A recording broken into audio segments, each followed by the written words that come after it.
बिस्मिल्लाहिर रहमानिर रहीम। अस्सलामु आलैकुम। विषय कोड 67-243। चतुर्थ पर्व रेफ्रिजारेशन एंड एयर कंडीशनिंग। विषय cooling and heating load calculation, diploma in engineering refrigeration and air conditioning technology. चतुर्थ अध्याय। আমি Abu Mohammad Atikullah, instructor refrigeration and air conditioning RAC, Dhaka polytechnic institute, Tejgaon, Dhaka 1208। Short description, বিষয়বস্তু সংক্ষেপে। G O general objectives 4. Understand the aspect of building survey for air conditioning heat load.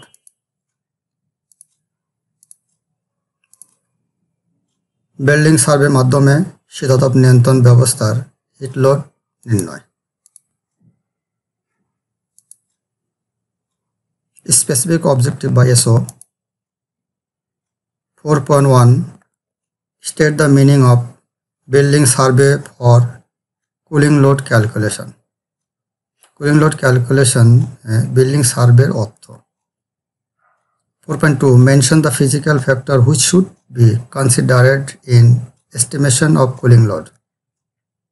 4.3 explain the physical factor which should be considered during survey for heat load estimation. Mention the non residential cooling load. 4.5 mention the residential cooling load. এই হচ্ছে 5টা SO আমাদের এই অধ্যায়।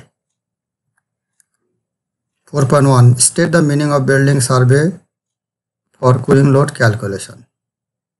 Building survey বা জরিপে cooling load calculation হচ্ছে শীতাতপ নিয়ন্ত্রণের বা এয়ার কন্ডিশনিং ক্ষেত্রে কুলিং লোড নির্ণয়ে বিল্ডিং বা ভবন সমূহ প্রাথমিক অবস্থায় জরিপ বা সার্ভে করার প্রণালীকেই মূলত building survey cooling load calculation বলে। কারণ লোডের হিসাব নিকাশ করতে হলে ভবনের বিভিন্ন দিকসমূহ বিবেচনায় আনতে হয়। ভবনসমূহ আগে দেখে নিতে হবে, ভিতরের অবস্থা জেনে নিতে হবে,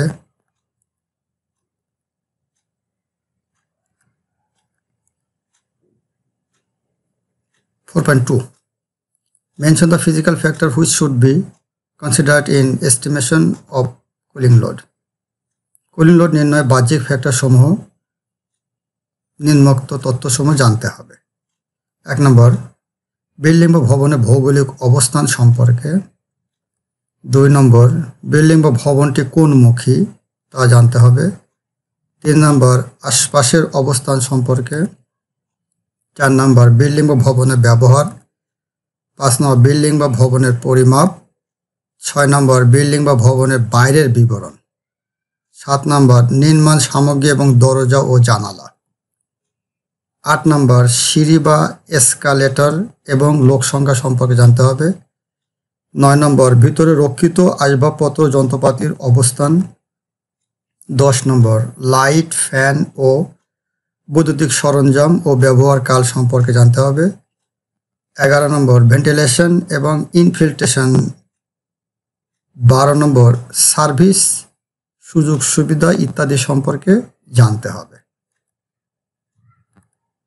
আরও কিছু বাহ্যিক ফ্যাক্টর আছে, সেগুলো হচ্ছে use of space, physical dimension of space, ceiling height, construction material, inside room design conditions, ambient condition, glass area expose to sun, occupancy মানে পিপল লোক সংখ্যা, lighting load, equipment load, fresh air recruitment, infiltration of outside air.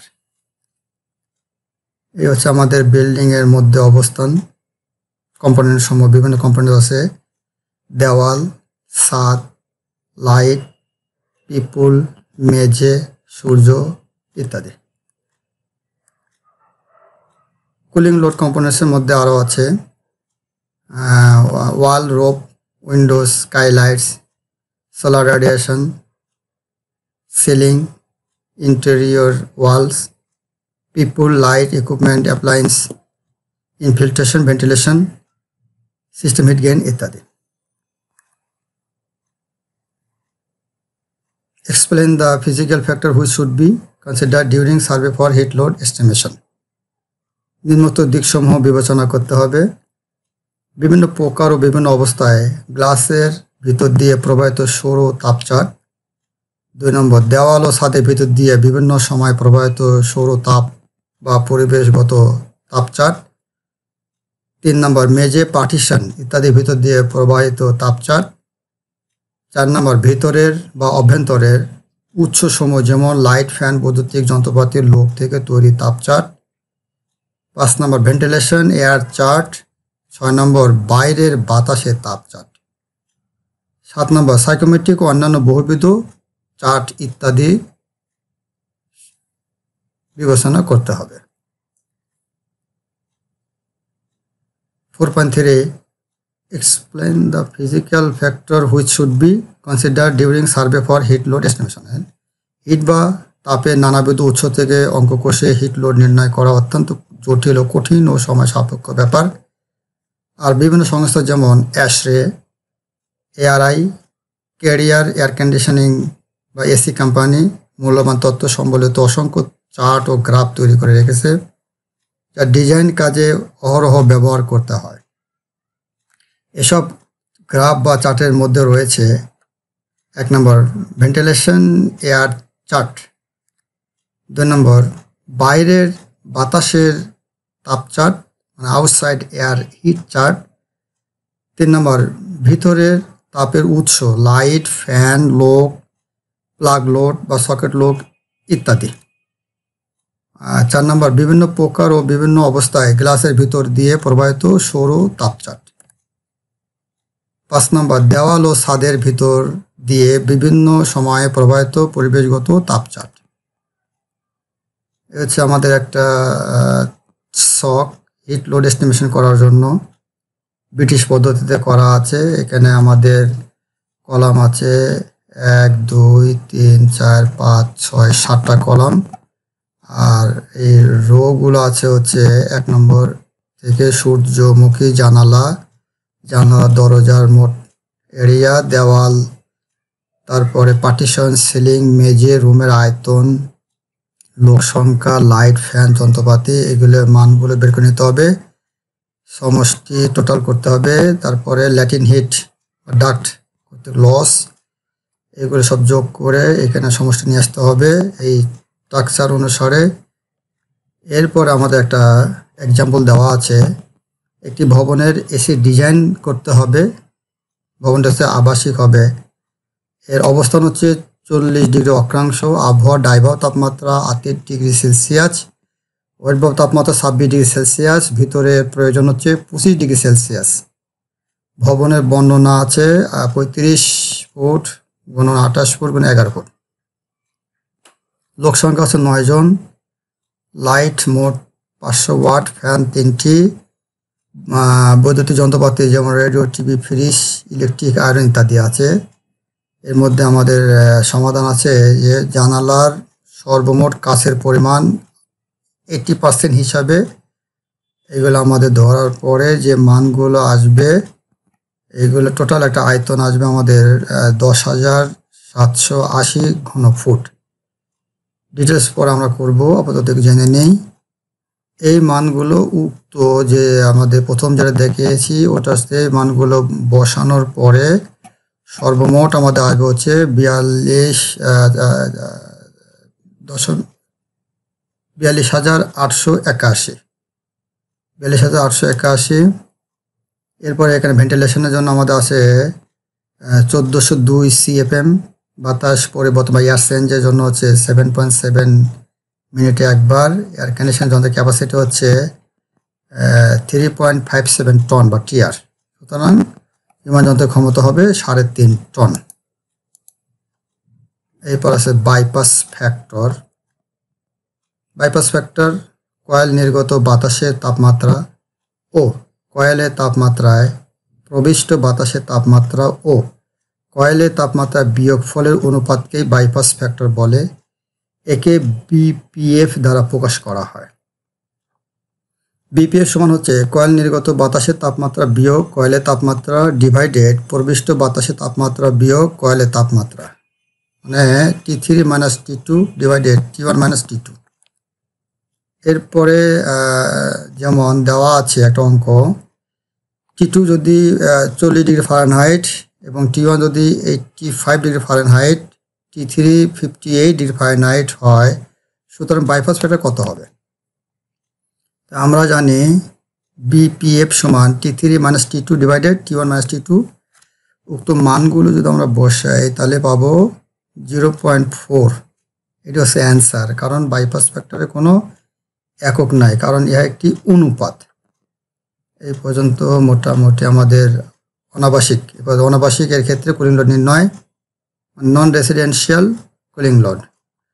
অনাবাসিক ক্ষেত্রে অভ্যন্তরীণ তাপ অর্জন প্রক্রিয়া হচ্ছে 1 নম্বর বায়ু অনুপ্রবেশের মাধ্যমে এসি রুমে প্রবিষ্ট বাইরের বাতাসের আর্দ্রতার কারণে তাপ অর্জন। 2 নম্বর এসি রুমের মানুষের শরীর থেকে নির্গত জলীয় বাষ্প ঘনীভবনের কারণে অর্জিত তাপ। 3 নম্বর পার্টিশনের মাধ্যমে নিয়ন্ত্রিত স্থানে প্রত্যক্ষভাবে প্রবিষ্ট জলীয় বাষ্পের কারণে অর্জিত তাপ। 4 নম্বর মানুষের শ্বাস প্রশ্বাসের কাজে নিয়ন্ত্রিত উপাদান প্রয়োজনীয় স্থানে বাতাস সরবরাহের কারণে অর্জিত তাপ। খ অনাবাসিক ক্ষেত্রে বাতাস অনুপ্রবেশের কারণে তাপ অর্জন প্রক্রিয়া।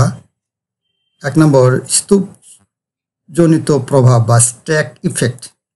2 নম্বর বাতাসের চাপ বা উইন্ড অর এয়ার প্রেশার। 3 নম্বর হচ্ছে বায়ু পরিবর্তনজনিত বা এয়ার চেঞ্জ। অনাবাসিক ক্ষেত্রে আর্দ্রতাজনিত তাপ অর্জন প্রক্রিয়া। এরপরে ঘ ফেনস্টেশন বা তাপ অর্জন প্রক্রিয়া। জানালার কাছ থেকে বা জানালার মাধ্যমে যে তাপের উদ্ভব ঘটে তাহাই ফেনস্টেশন হিট গেইন হিসেবে ধরা হয়। নন রেসিডেন্সিয়াল লোড ক্যালকুলেশন একটা স্ট্রাকচার। নন রেসিডেন্সিয়াল আমাদের এই ভবনগুলো ব্যবহৃত হয় বিভিন্ন পারপাসে। নন রেসিডেন্সিয়াল কুলিং লোডের মধ্যে আছে আমাদের people load, light load, equipment load, sun, air infiltration, ventilation, solar radiation ইত্যাদি।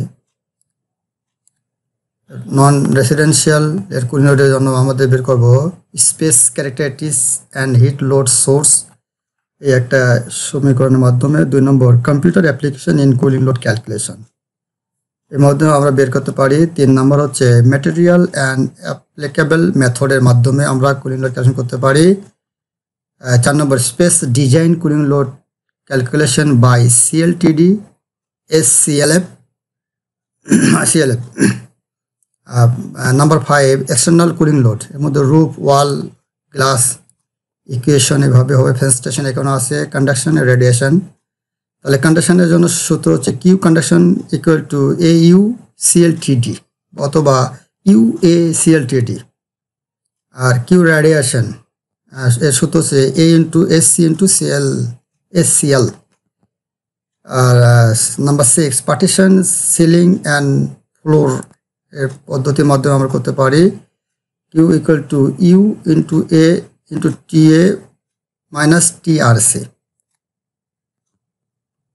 4.4 mention the non residential cooling লোডের ক্ষেত্রে আরও আছে। Number 7 cooling load, internal cooling লোডের হচ্ছে পিপল লোড, এরপর আছে সেন্সিবল, ল্যাটিন, লাইট লোডের ইকুয়েশন, এরপর পাওয়ারের ইকুয়েশন, অ্যাপ্লায়েন্সের ইকুয়েশন, ভেন্টিলেশন অ্যান্ড ইনফিল্ট্রেশন ইকুয়েশনগুলো আমাদের লাগবে। এই পদ্ধতিতে আমরা করতে পারি। এরপর হচ্ছে 4.5 mention the residential cooling load, আবাসিকের ক্ষেত্রে কুলিং লোড নিরূপণ। আবাসিক কুলিং লোড নিয়মিতভাবে করা হয়। 1 নম্বর আবাসিক লোড ফ্যাক্টর বা রেসিডেন্সিয়াল লোড ফ্যাক্টর বা RLF, খুব ইম্পর্টেন্ট একটা ইকুয়েশন RLF। এটা হচ্ছে আবাসিক ক্ষেত্রে মানুষের শরীরে তাপমাত্রা ও শীতলতা 3টি বিষয়ের উপর নির্ভর করে। 1 ডাইভাব তাপমাত্রা, 2 স্পেসিফিক হিউমিডিটি, 3 এয়ার ভেলোসিটি। এরপর হচ্ছে 2 আবাসিক হিট ব্যালেন্সিং বা রেসিডেন্সিয়াল হিট ব্যালেন্সিং বা RHB। এটা হচ্ছে ডাক্টের আকৃতি নিরূপণ এবং এসি ব্যবস্থায় অন্তর্ভুক্ত প্রত্যেকটি কক্ষে সঠিক পরিমাণ নিয়ন্ত্রিত বাতাস সরবরাহ নিশ্চিত করার জন্য ব্লোয়ার, ড্যাম্পার এবং নির্গমন গ্রিলের যে সমন্বয় সাধন করা হয় তাকে হিট সিস্টেম ব্যালেন্সিং বা RHB বলে। রেসিডেন্সিয়াল কুলিং লোডের আমাদের অ্যাপ্লাইকেবল স্পেসগুলো আমরা দেখি, কোথায় কোথায় আমাদের এসিগুলো ব্যবহার হয় আবাসিক ক্ষেত্রে। এই চিত্রগুলো দেখলে আমরা বুঝতে পারি। রেসিডেন্সিয়াল কুলিং লোডের কম্পোনেন্ট সমূহ, কুলিং লোড কম্পোনেন্টের মধ্যে একটা হচ্ছে 2 ক্যাটাগরি, একটা এক্সটার্নাল লোড, একটা ইন্টারনাল লোড। আমরা আগে কিছু জেনে গেছি। এরপরে অ্যাপ্লিকেশন কোথায় VRF সিস্টেম ব্যবহার করা হয়। এরপরে types of internal load. Internal লোডের মধ্যে পিপল, লাইট, ইকুইপমেন্ট এক্সেট্রা। এরপরে আমাদের তথ্যাংশ এটুকু শেষ। এরপরে এনি কোশ্চেন। এরপরে আমাদের বাড়ির কাজ বা হোমওয়ার্ক। 1 নম্বর বিল্ডিং সার্ভে বা জরিপে কুলিং লোড ক্যালকুলেশন বলতে কি বোঝায়। 2 নম্বর কুলিং লোড নির্ণয় বাহ্যিক ফ্যাক্টর সমূহ লেখো। স্থির ও পরিবর্তনশীল লোড সমূহ বর্ণনা করো। 4 নম্বর অনাবাসিক এর ক্ষেত্রে মানে নন রেসিডেন্সিয়াল কুলিং লোড নিরূপণ বলতে কি বোঝায়। আর আবাসিক বা রেসিডেন্সিয়ালের ক্ষেত্রে কুলিং লোড নিরূপণ পদ্ধতি বর্ণনা করো। এ হচ্ছে। সকলকে ধন্যবাদ। Thank you for all.